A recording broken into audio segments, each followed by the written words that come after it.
Gente, assim, se fosse definir uma palavra só esse jogo entre Palmeiras e Botafogo, que aconteceu ontem no Allianz Parque, eu diria que essa palavra é surpreendente. E assim, não estou falando que foi um placar que eu tenha ficado 100% feliz, porque não foi, até porque pelo que a gente viu do Botafogo dava para ganhar, mas de tudo que a gente tem passado, pelo menos nesse início de 2025, né, com mais baixos do que altos, na verdade só baixos inclusive, eu diria que essa estreia do Botafogo no Brasileiro, essa estreia de um jogo oficial do Renato Paiva foi surpreendente pelo que a gente apresentou contra o Palmeiras lá em São Paulo. Enfim, chega agora, já chegando, dando like, é muito importante. Compartilha esse vídeo, já deixa nos comentários qual foi sua opinião sobre este jogo da estreia do Botafogo. Pois bem, família, estou aqui para falar um pouco sobre o que eu vi de Palmeiras 0, Botafogo 0, estreia do Glorioso no Campeonato Brasileiro, o atual campeão contra o vice-campeão, duas equipes que, pelo menos nos últimos 2 anos, têm tido destaque no cenário nacional, disputando títulos, e ontem era um jogo realmente cercado por expectativas. No pré-jogo eu já falava sobre as dificuldades que o Botafogo talvez teria pelas ausências de 2 grandes jogadores que faziam parte do elenco em 2024. E por outro lado, o Palmeiras mantinha a base, contratou jogadores assim de relevância, Facundo Torres e principalmente o Vitor Roque, mas que eu não via o futebol do Palmeiras assim vistoso, assim fenomenal. Eu vi os jogos das finais do Campeonato Paulista e não vi esse time todo que a mídia paulista fala. É um time forte porque tem a personalidade do Abel Ferreira. Abel Ferreira tem 5 anos de Palmeiras, então ele tem uma base sólida, a base continua basicamente a mesma desses anos todos. Algumas peças mudaram, outras entraram, mas eu não via o futebol do Palmeiras como tudo isso que falavam na grande mídia. E assim, pelo que foi percebido, né, até será pauta talvez para um outro vídeo que eu vou fazer, sobre a repercussão na mídia desse 0x0 entre Botafogo e Palmeiras. Cara, o Botafogo mandou no jogo. O Botafogo mandou e desmandou do jogo. Obviamente que no final da partida tiveram alguns lances do Palmeiras de muito perigo, mais pelo abafa do que propriamente de construção de jogada. E é algo que eu já venho falando pelo menos desde o ano passado. Gente, a única jogada do Palmeiras hoje é a bola para o Estevão e o Estevão tenta resolver alguma coisa. Quando ele não tenta uma jogada individual, ele vai jogando a bola para a direita, para a linha de fundo, corta para o meio e cruza. Ano passado tinha o Rony, ano passado tinha o Flaco Lopes e esse ano tem o Vitor Roque. E em nenhum momento o Vitor Roque conseguiu ganhar uma disputa no alto contra uma dupla das Torres Gêmeas, né? Que foi Jair e Alexander Barbosa, que fizeram ontem o primeiro jogo oficial como dupla de zaga. E assim, cá entre nós, uma partida muito sólida dos dois, mas isso eu vou falar um pouco mais à frente. E eu venho falando desde o ano passado que esse modelo de jogo, esse estilo de jogo do Palmeiras é manjado, é muito manjado esse estilo de jogo do Palmeiras, que é um jogo que usa basicamente somente o Estevão durante os 90 minutos. E cá entre nós também, né? Cuiabá Man, tanto falam sobre esse moleque, que basicamente o único jogo que ele despontou e fez assim chover foi contra o Cuiabá. Já teve jogos muito mais importantes e o menino Estevão, que eu acho que tem muito potencial, acho sim que será o craque, não conseguiu performar do jeito que ele performou contra o Cuiabá. Por que será? Mas é isso, é um futebol do Palmeiras pobre, onde você não tem contra-ataque, onde você não tem triangulações, você não tem tabelas e você fica dependente somente de um jogador, que é o Estevão. Mas eu não estou aqui só para falar do Palmeiras, né? Estou aqui principalmente para falar do Botafogo e da partida assim surpreendente que o Botafogo fez. Renato Paiva chegou tem pouco mais de um mês, acho que faz um mês hoje, inclusive. E assim, era cercado por muitas incertezas. Muitas mesmo, porque era algo que a torcida não esperava. A torcida esperava um nome completamente diferente do Renato Paiva.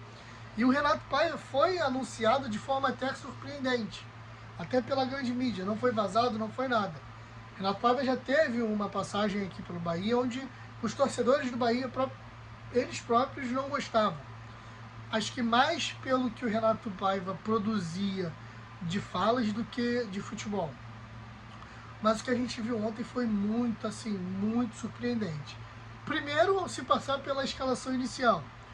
Como eu falei há uma semana atrás, o que estava me surpreendendo nesse início de trabalho do Renato Paiva era o Patrick de Paula. O Patrick de Paula, ele acho que focou muito bem na preparação dele. Ele fez um campeonato carioca ali, entre aspas, decente, né? Ele talvez tenha sido o melhor jogador do Botafogo nesse carioca, mas isso também não é, nossa, maravilhoso, porque foi um campeonato carioca tenebroso, mas ele ganhou a vaga.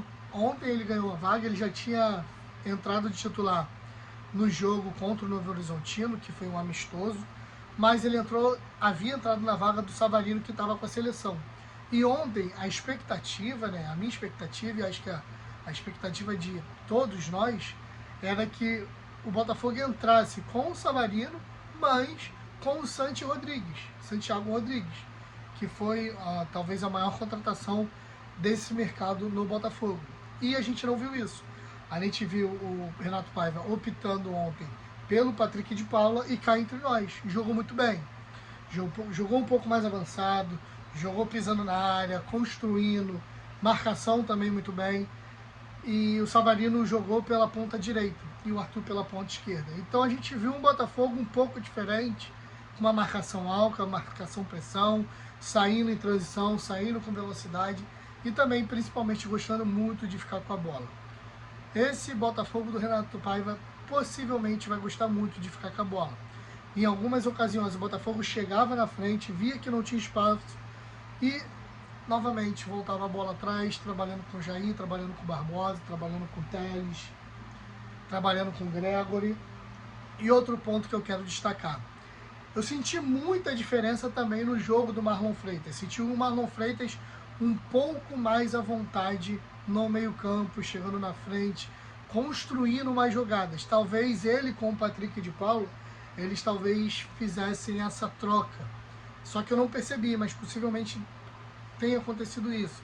Eles trocaram durante o jogo ali posições, justamente para poder não ficarem cansados, talvez. Estou sendo muito raso nesse comentário, mas construindo jogadas.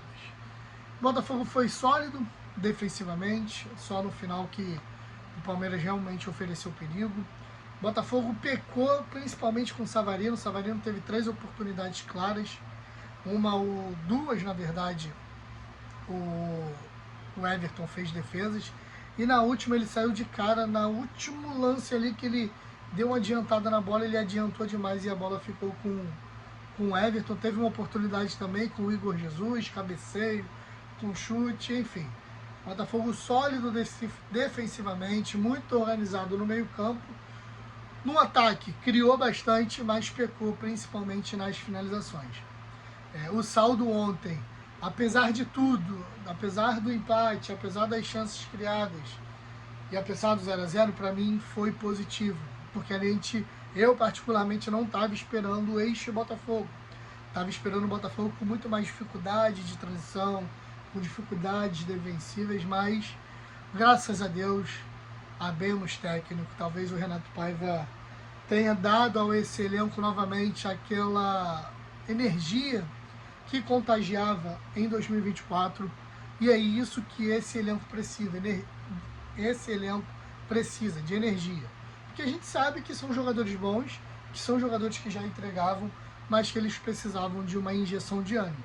E parece que o Renato Paiva, na beira do gramado, deu essa injeção de ânimo, que o que a gente viu ontem no Botafogo realmente foi muito surpreendente.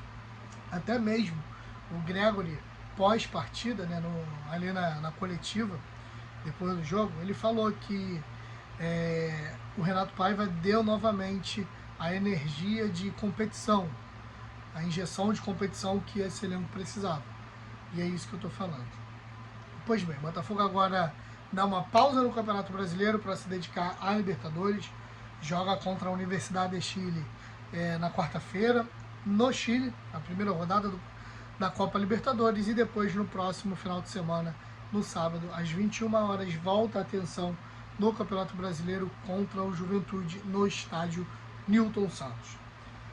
Pois bem, vamos ver como é que esse time vai se portar na Copa Libertadores. Vamos ver qual será a escalação do Renato Paiva, se ele vai manter essa escalação ou se ele vai optar, por exemplo, com o Santi Rodrigues para essa partida. Mas fato é que estou surpreso positivamente e espero que a sequência da temporada seja tão boa quanto esse jogo contra o Palmeiras. E assim, isso é bom, gente, para calar a boca de muita gente que achou que o Botafogo viria fraco, que o Botafogo viria despreparado, que o Renato Paiva era uma merda, que o elenco do Botafogo estava enfraquecido. A prova foi ontem, com um time que fez um Campeonato Paulista que chegou até a final. O Campeonato Paulista é muito mais pegado do que o Campeonato Carioca, é muito mais disputado. E a gente viu que o queridinho, dado como candidato a título de Libertadores, candidato a título de Brasileiro, teve muitas dificuldades contra um Botafogo que, para a mídia, está enfraquecido. Aí que a gente vê, né? Pois é isso, família. Forte abraço para vocês. E a gente se vê no próximo vídeo. Talvez eu faça mais um vídeo hoje, eu não sei. E a gente volta a se falar principalmente essa semana com o Libertadores, que é o Campeonato Brasileiro. E é isso, deixa o like, é muito importante. Siga nas redes sociais, @canal O Glorioso, para você que não segue o canal. Dani Nogueira, Nogueira com 0, para você me seguir também lá na minha rede social. E é isso, se inscreve no canal se você não for inscrito e valeu, tamo junto.